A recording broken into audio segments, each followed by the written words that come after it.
రిషి, రక్ష heart touching emotional love story last final episode. Story నచ్చితే తప్పకుండా లైక్ చేయండి.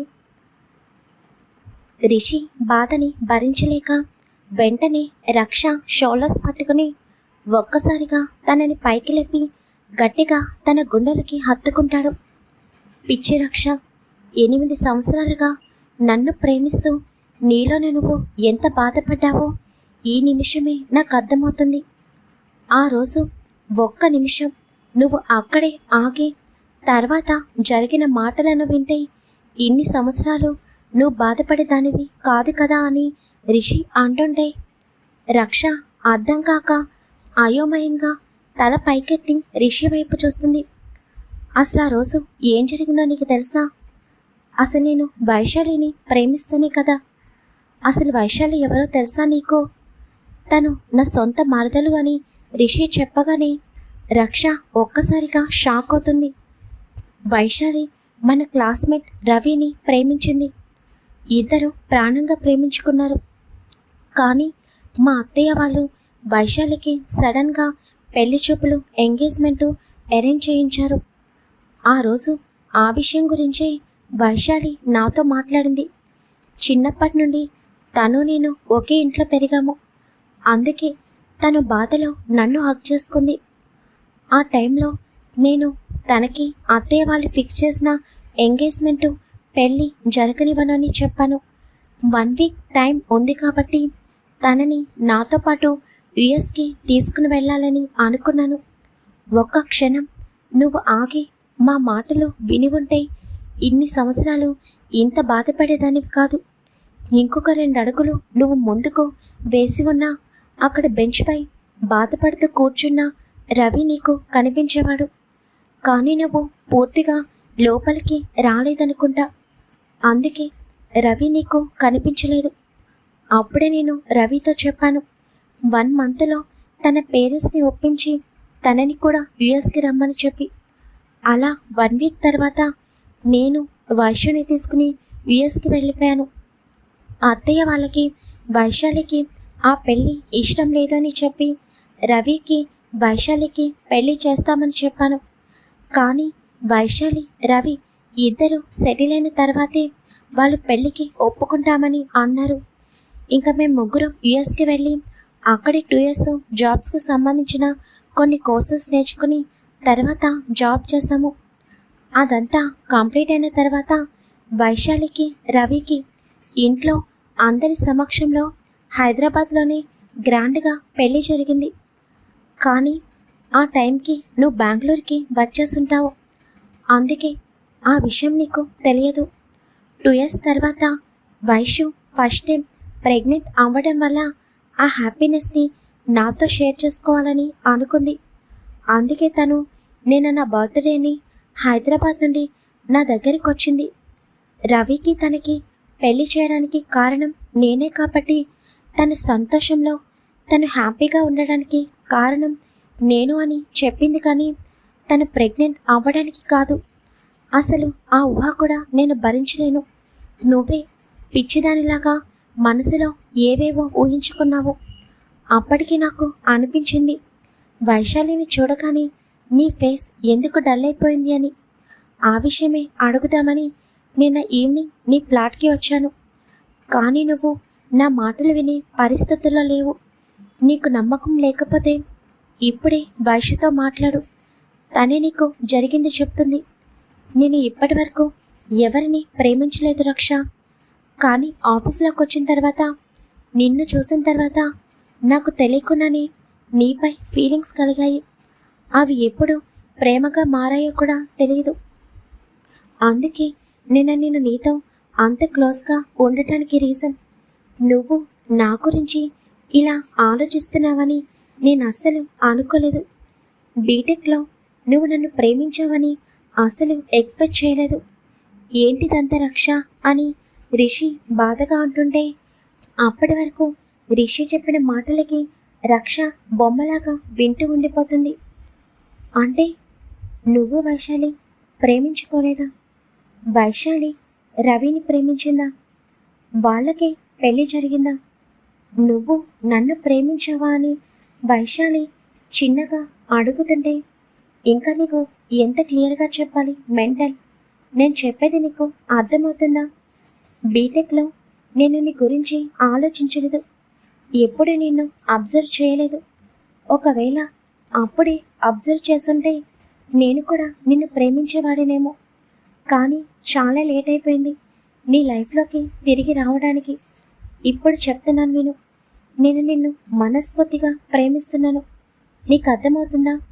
నువ్వు 8 సంవత్సరాలుగా ఎవరినైతే ప్రాణంగా ప్రేమిస్తున్నావో ఆ రిషి కూడా నిన్ను ఇప్పుడు అంతే ప్రాణంగా ప్రేమిస్తున్నాడు.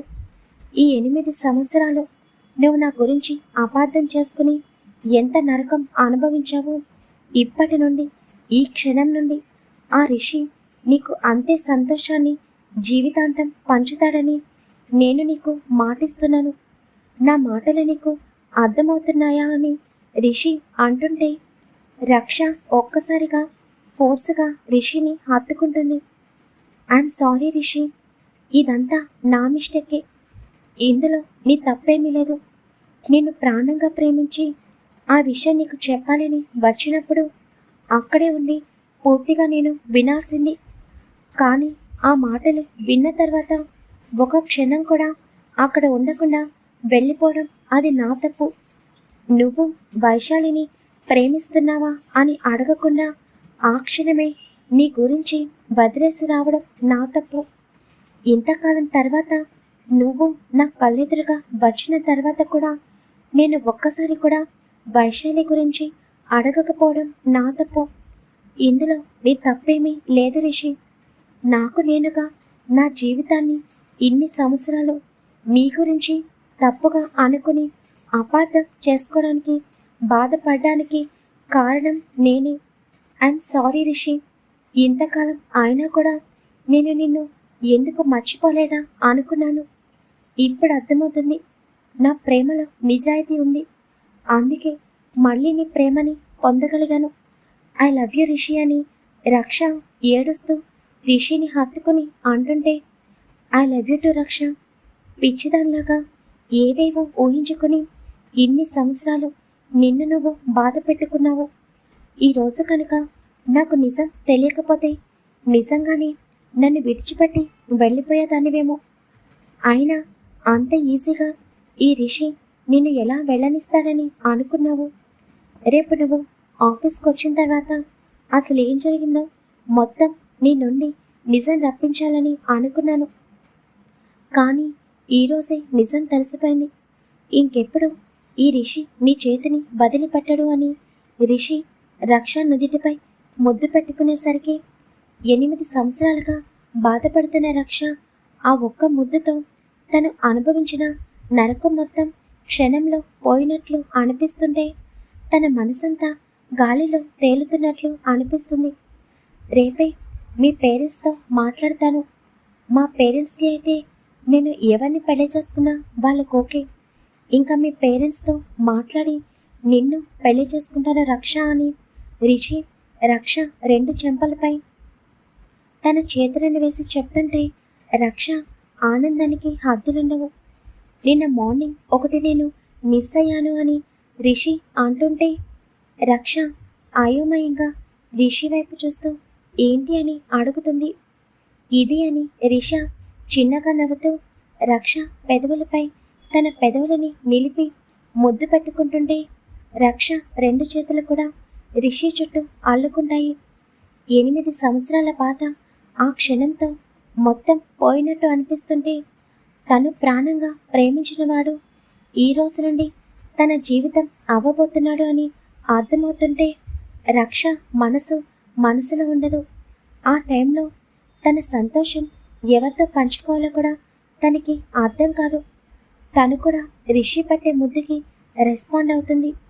ఇంకా రిషి రక్షని తీసుకుని వెళ్ళి బెడ్పై పడుకోబెట్టి రక్షని తన గుండెలపై పడుకోబెట్టుకుని అలాగే పడుకుంటాడు. రక్ష ఎంతో సంతోషంగా ఎంతో హ్యాపీగా రిషి చుట్టూ తన చేతిని వేసి రిషి గుండెలపై ఎంతో ప్రశాంతంగా నిద్రపోతుంది. మెంటల్, ఇన్ని సంవత్సరాలు నీ ప్రేమని నీళ్ళనే దాచుకుని ఎంత నరకం అనుభవించి ఉంటావో కదా.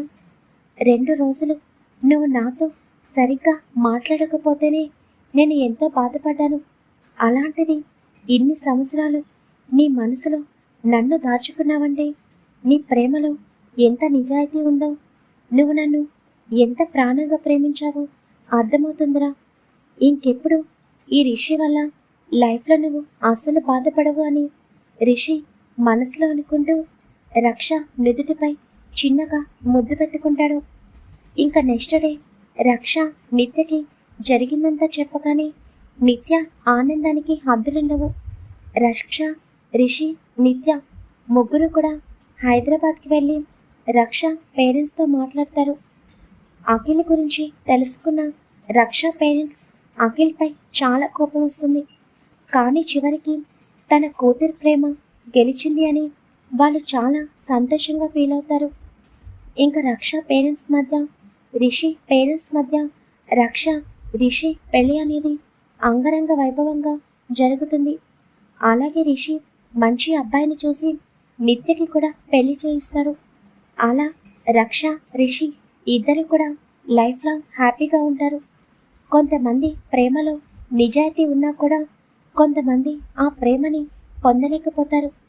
మరికొంతమంది ప్రేమలో నిజాయితీ ఉంటే ఆ ప్రేమ ఎప్పటికైనా వాళ్ళకి దక్కుతుంది అని ఈ చిన్న స్టోరీ ద్వారా అర్థమవుతుంది. మీకు ఒకవేళ రక్ష, Rishi love and romantic episode కావాలి అనుకుంటే తప్పకుండా కామెంట్ చేయండి. ఇంకొక పార్ట్ అనేది తప్పకుండా ఇస్తాను. ఈ స్టోరీ మీద కనుక మీకు నచ్చితే తప్పకుండా లైక్ చేసి హై పాయింట్స్ ఇవ్వండి. అలాగే మీ ఫ్రెండ్స్కి షేర్ చేయండి. ఎవరైనా కొత్తగా స్టోరీ చూస్తుంటే తప్పకుండా ఛానల్ని సబ్స్క్రైబ్ చేసుకుని పక్కనే ఉన్న బెల్ ఐకాన్ని క్లిక్ చేయండి. స్టోరీ ఎలా ఉందో తప్పకుండా ప్రతి ఒక్కరూ కామెంట్ చేయండి. Thank you very much. చెప్పాను కదా, రిషి, రక్ష 11 రొమాంటిక్ పెళ్ళైన తర్వాత రొమాంటిక్ స్టోరీ కావాలనుకుంటే ఇంకొక ఎపిసోడ్ తప్పకుండా ఇస్తాను. అలా అనుకుంటేనే కామెంట్ చేయండి. Thank you very much.